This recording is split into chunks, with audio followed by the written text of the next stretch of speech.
English translation there, but it's the Haggadah. It's just. Now, they actually made a mistake in this Rambam here. I actually sent it to him. Basically, they didn't count it as a separate day. So, Right. I don't know if that one does. It should. It's supposed to count it as a separate day. This one here, they didn't, which actually rectifies their mistake earlier, because they accidentally included an extra day in one day, and then this one here, so it is until today. Mendel actually get a kick. We spent a long time trying to find out where they messed up. Well, So they have it in as a shear, but they don't. it probably doesn't translate it. No, Or the text of the God is not translated. it's usually just red. Huh? Scissors? I don't know. Want me to open this for you? Okay, let me do it after. I'll do it after. I don't want to break it. It might be hard. Might break it. Yeah, they don't identify it as a chapter, but As a shear. But they It's do supposed as- to be a shear. So the reason It is is a- because the Rambam doesn't say, like, you have to study it. He says, this is what the Haggadah says. So, I'm not going to read it because this is reading it. The Rambam is just saying this is what. But I will just show you some notable things that the Rambam does differently than us. Our Haggadah starts with either Heilach Ma'anya, this is the bread of affliction, or Halach Ma'anya. The Rambam's words start off with Biv Hilu Yatzanu Mitzrayim, which is a quote from the Torah, that God took us out with the ace from Egypt. And then he continues on, and then he says, Hey Lachmanya. So he says, like the Chabad tradition, he doesn't say Halachmanya, he says, Hey Lachmanya. The Rambam.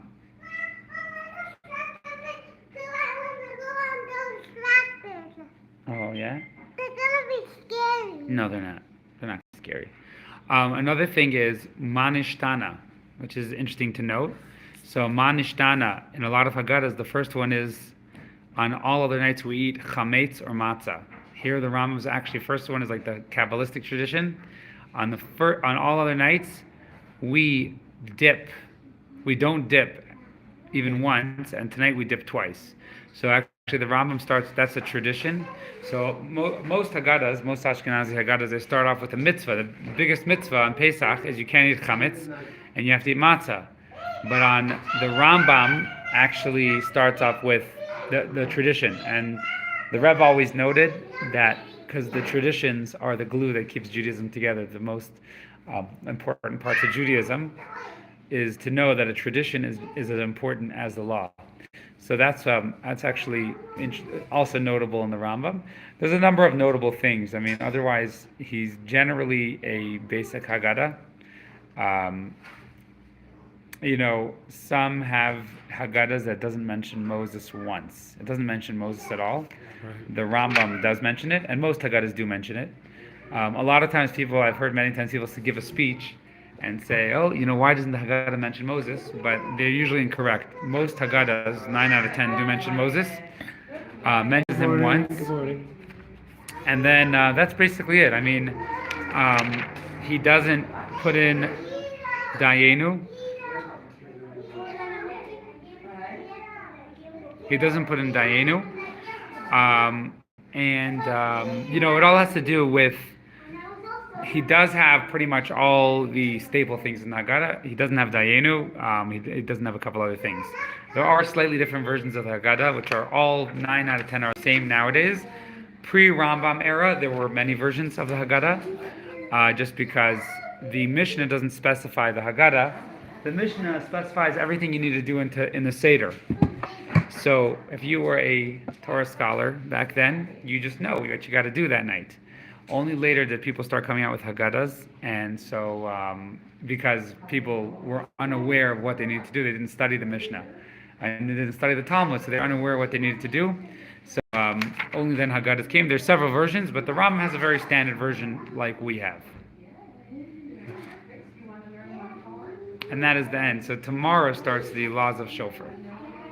Yeah, there's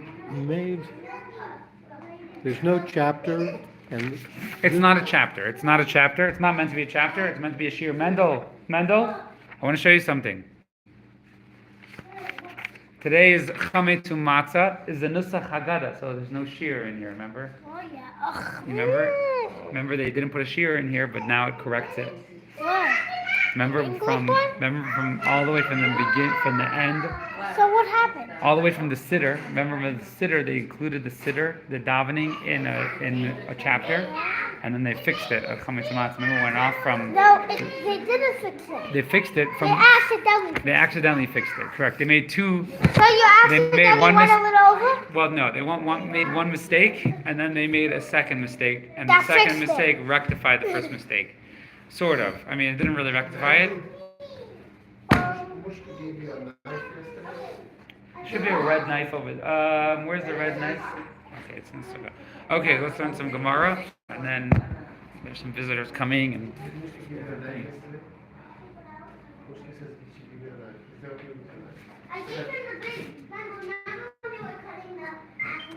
I think the red knife is in the sukkah, but I don't know.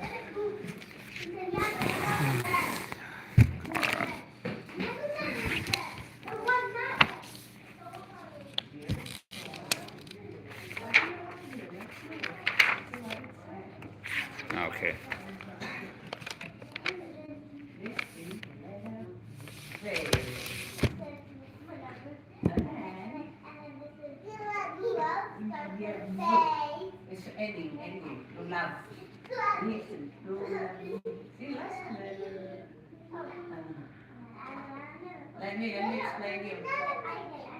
Okay, so brachis is we were learning Agada. We were going through Agada, all sorts of different sayings based on different verses.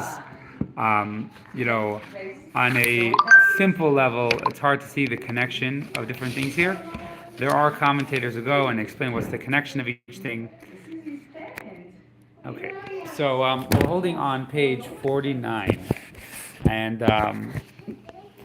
we're holding on page 49. Amar Le, it's the fourth paragraph from that. Amar Le Rava Le Rav from Bar Papa. Rava asked Rav from Bar Papa. So we're going back, and one of the central topics that we're talking about here, brachis means blessings. It talks mainly about tefillah, the Amida, Shemon Esrei, about blessings. And in the tractate of brachis, it goes through all sorts of different types of blessings. We start off with the Shema because we said Shema is pretty biblical in the part of the prayer, and then amongst Shema is the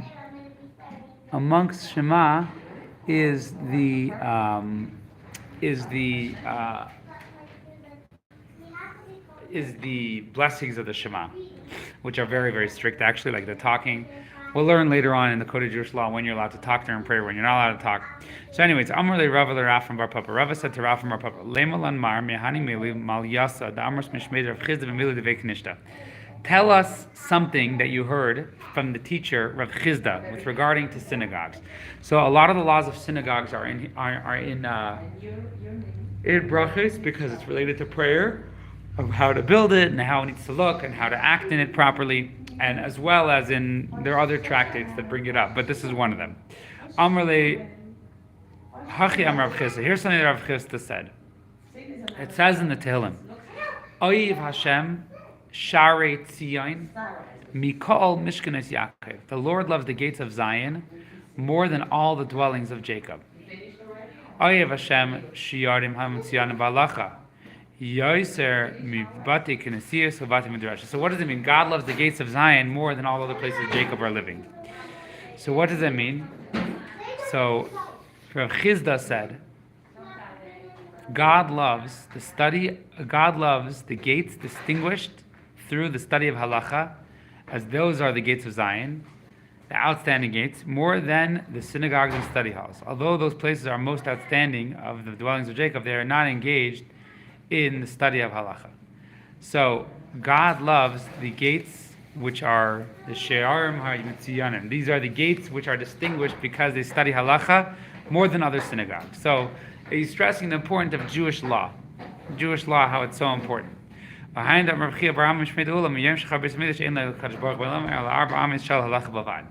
this is what it says. Rav Chia says, Rav Chia, the son of Ami, says, in the name of Ula, that once the temple is destroyed, the Holy One, blessed be He, has only one place in His world where He reveals His presence, and that is in Jewish law. So this is a notable, famous saying in the Talmud, in the Gemara, about the importance of Jewish law. That Judaism is, first and foremost, it is Jewish law. That's where God is, in Jewish law. The most important The thing. most important part of Judaism is the Jewish law, more important than the philosophy, and it's related to what we mentioned in Tanya yesterday. I mean, the action, but Jewish law is where God reveals himself. When you follow Jewish law, you are actively manifesting God's presence in this world. You are announcing God's presence. You're saying that God has laws and he's in the physical world. And so that's something that we get to do. All right. Behind the Vamar Abayim, Reish have a geresna b'goy besa umatzalena b'vein knishta. At first, I studied in the house and I prayed in the synagogue. Kiv in the Shemail Hadam Rabchia Barami Mishmedula Miyem Shchav Brismit Shein Lakadosh Baruch Bailam Ela Arvam Shalalach Bavad Lamatzalena Ela Hicha de Geresna. 10 o'clock. So it used to be that I would study in the shul. Sorry, I would study in the base medrash, and I would pray in the shul. So I went to two places. Once I heard that Rav Chia Bar Ami said the name of Ula, that God resides in the place of Jewish law, I decided, where do I want to pray? I want to pray where you study. That's where I want to pray. So actually in Jewish law, there is a thing about a praying house of study is holier than a base medrash is holier. And so he said, I used to go to the synagogue and then go to the base medrash. Now I just pray in the base medrash. In a lot of places where they study, they have a minyan. Rav Ami, Rabbi Asi, Afagav, Dahavu, Luhu, Tleiser, Bekinishta, Vitiberia, Allah Matzalu, El Bene, Amude, Hechadahavarsi. Even though in Tiberia, there in Tiberias, there were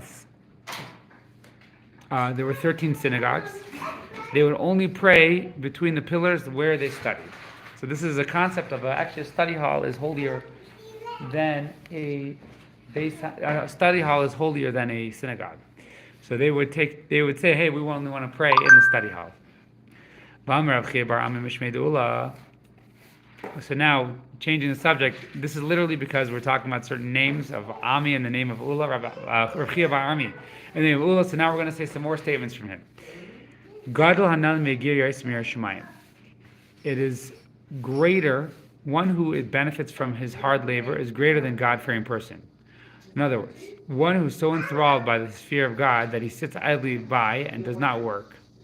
As regard to God-fearing person, it says, Ashrei ish yareas Hashem. It says, fortunate man, happy is a man who fears God. That's from King David. But someone who benefits from hard work, it says, Igia kapech kisoichel, ashrecha v'toiv lach. Ashrecha v'yom haza v'toiv lach v'yom hava. So it says, Ashrecha, you are fortunate, v'toiv lach, and it will be good for you. Ashrecha, you are fortunate in this world. V'toiv lach, and it will be good for you in the world to come. L'gav yishmayim, v'toiv lach l'ksibbe. But with regard to fear of heaven, one who sits idly and has fear of heaven, then regarding that, it doesn't say you'll have good in the world to come. So here we have this principle is emphasized here because otherwise we might assume that one who fears heaven and devotes life entirely to religious pursuits is preferable to one who works for a living and is unable to devote himself entirely to spiritual matters. On the contrary, the Gemara stresses that one who both benefits from his labor and who has fear of heaven is rewarded in both worlds. So it's not saying that if you have fear of heaven or if you work hard, it's saying one who just has fear of heaven and sits idly and just dedicates himself to fear of heaven versus one who does both, one who works hard and he has fear of heaven. So now there's a lot of discussion about this. The Rambam was of the opinion that you have to work to support yourself. In Jewish law, we don't fully agree with the Rambam. We actually, in Jewish law, well, it's tricky because even in the Rambam's time and in the Talmud at the time, they basically would have people who were dedicated to Torah study. Every city would have people who were dedicated to Torah study, and that was in order that the whole town should be dedicated to Torah study. In other words, when you knew that there were people who were dedicated to Torah study, you had to support them by taxes, the city taxes, then that would help everyone's. So ultimately, what it's saying here is it's saying that working is not a bad thing. Most of the rabbis in the Talmud had a job, a couple hours. Jobs were done differently then. The 9 to 5 jobs is an American creation, actually.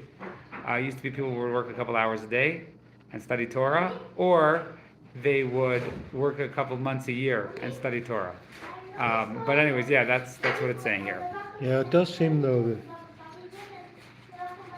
from the outside looking in, that Torah study is the higher value today. Well, so one of the things I once heard a speech from a rabbi, and he said it is the higher value. But he said, why is it so important to have people who are studying Torah the whole day?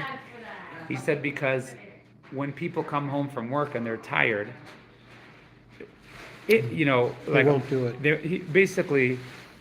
He said it used to be in the old country, life was about studying Torah. That's what you occupied yourself with, and you had to go to work. So everything was in order to study Torah.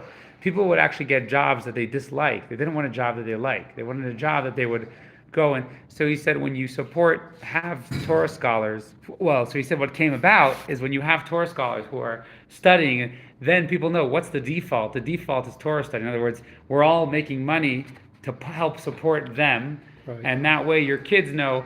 On the other hand, like a lot of people, what they'll do is, it says in Pirkei Avos, what they'll do is they'll say, oh, when I get older, I'll study Torah, or, and most of the time it doesn't happen.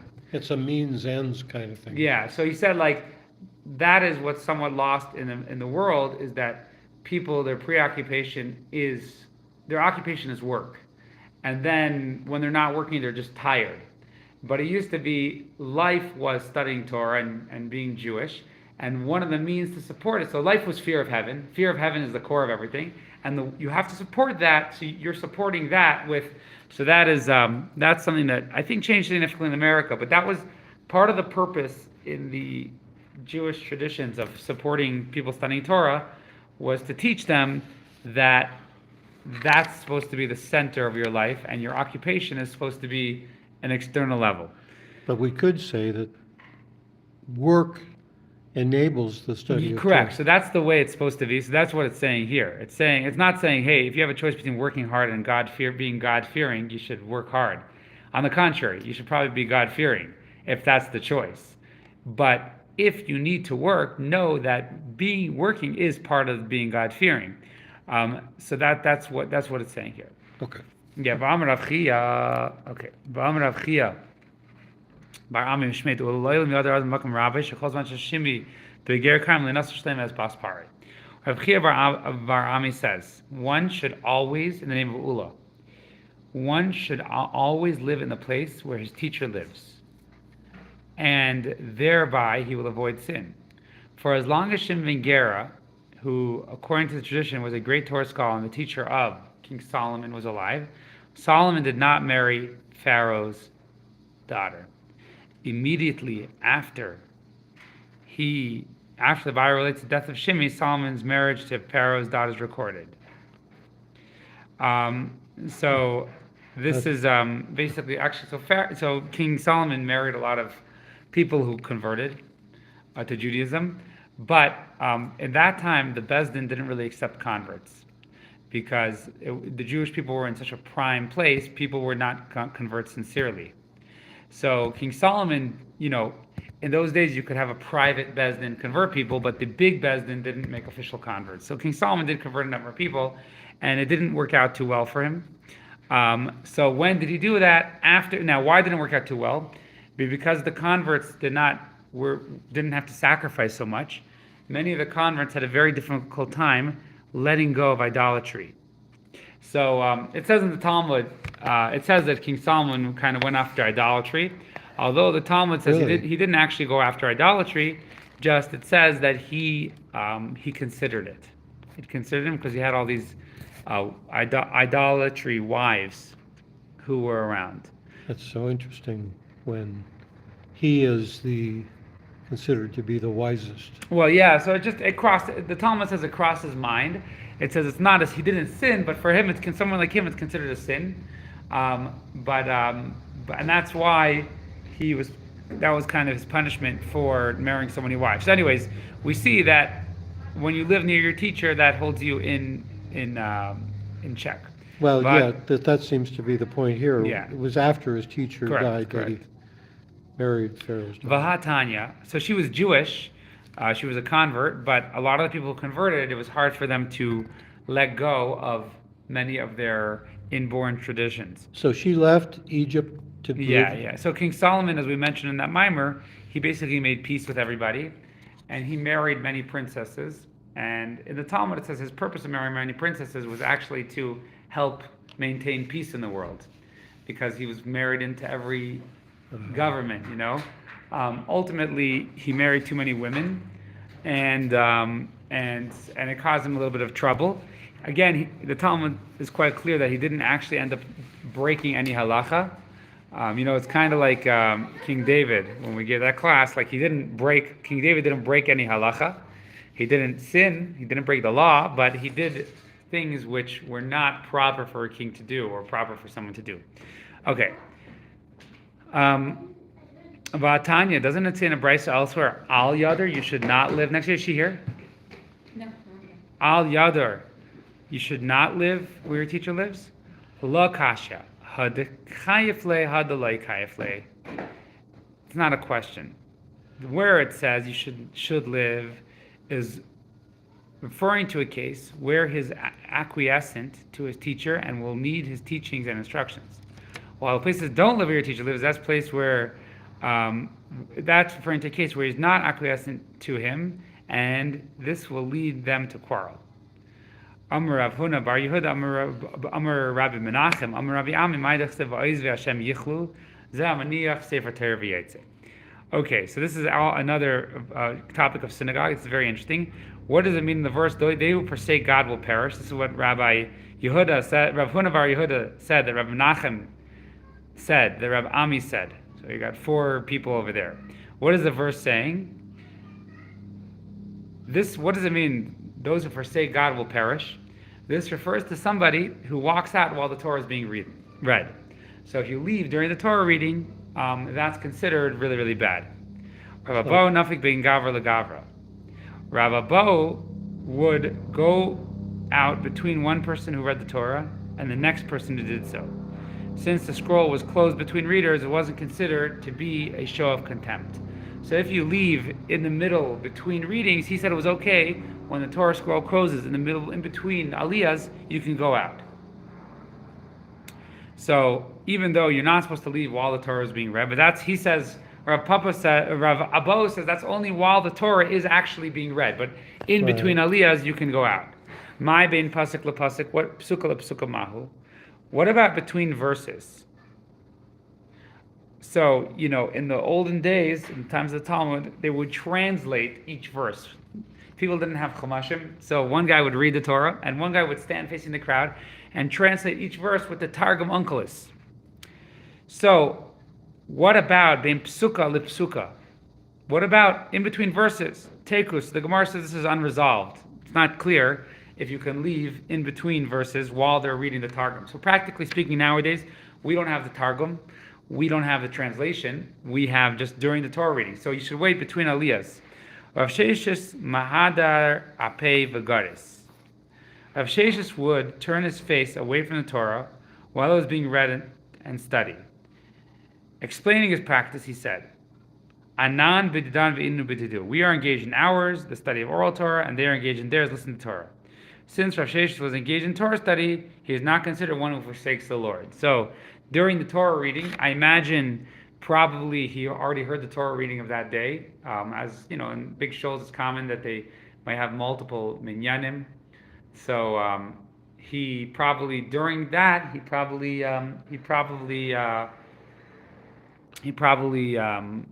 while he studied Torah while the Torah reading, he said, "Oh, I'm doing the same thing." Studying the oral Torah. The oral Torah. So this is another interesting thing, another interesting law, and this is a concept called Shnai Mikra V'Echad Targum, and this is there's a lot of commentaries on this, but basically, a person should always complete the Torah portions with the congregation. The congregation reads of certain Shnai Mikra V'Echad Targum. So it's this in Jewish law. A person ideally is supposed to read the Torah, the Chumash, every week, twice, with the translation, with the Targum. It's called that the Shnai Mikra Ve'echad Targum. Is that the Monday, Thursday thing? No, that's on your own time. Ah, You're supposed to read the Chumash, each parsha twice, and then read the translation. So there's a huge amount of commentary and Jewish law on this. The Targum means Onkelus's Aramaic translation. So some say the basic law is you just read on your own. You take a Chumash, and you read each verse 2 times, and then you read Onkelus's translation. There is some say in Jewish law, well, how about we can read that along with Rashi, because Rashi's translation and Onkelos Aramaic isn't necessarily meaningful to a lot of us. Art Scroll put out an Onkelos Targum book, which is actually excellent, but some people say in Jewish law you can do it according to Rashi, but there's all these different opinions on that. But that's the Jewish law of Shnai Mikra Ve'echad Targum. And there are even Chumashim where they actually situate it, where it's 2 verses and Targum, so you just read straight. You don't have to look in different columns, or you don't have to read something twice. But Filu Ataras V'Divon, and even words like Ataras V'Divon. Ataras, Divon, Yazer, Nimra, Cheshbon, El Ale, Savam, Nevai, and Ba'in. So those are all words. Those are all words in the Torah, which are like popular nouns. So those don't have a translation. The name of a city doesn't have a translation. It's the name of a city. Even those ones you should read. What you do is you read them 3 times. Because there's no Targum, there's no translation of them, because it's just a verse of names. So there's no translation. So you do that. This is a omen. One who completes it, he will have many days and years. His days and years will be extended. Anyways, we'll stop here. But that's the concept of Shnai Mikra Ve'echad Targum. So there's a whole debate amongst